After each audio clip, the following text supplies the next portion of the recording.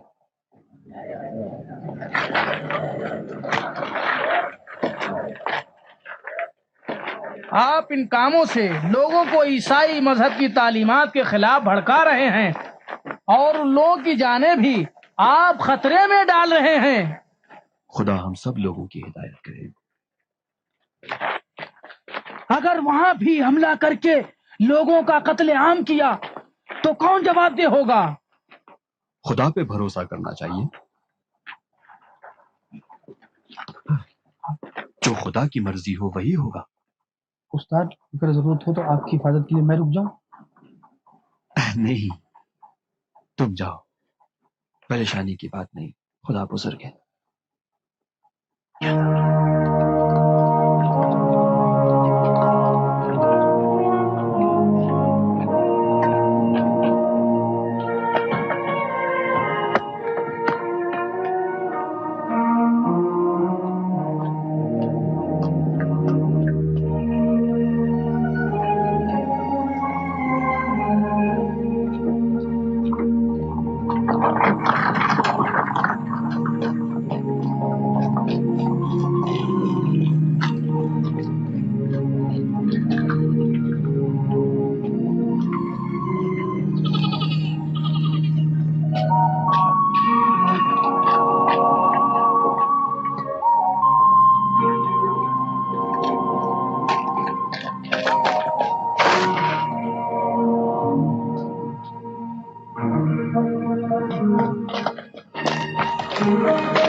تو یہاں کیا جاسوسی کر رہا ہے؟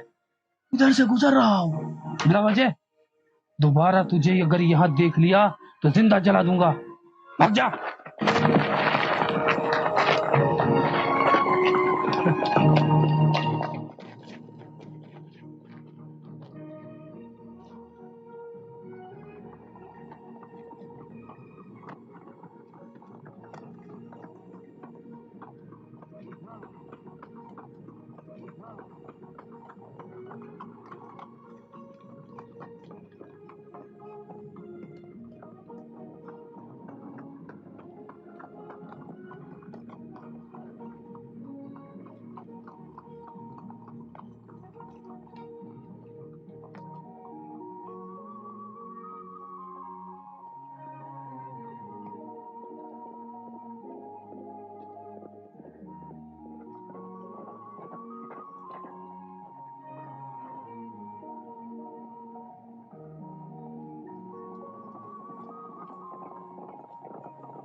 کیا خبر ہے میتھیو؟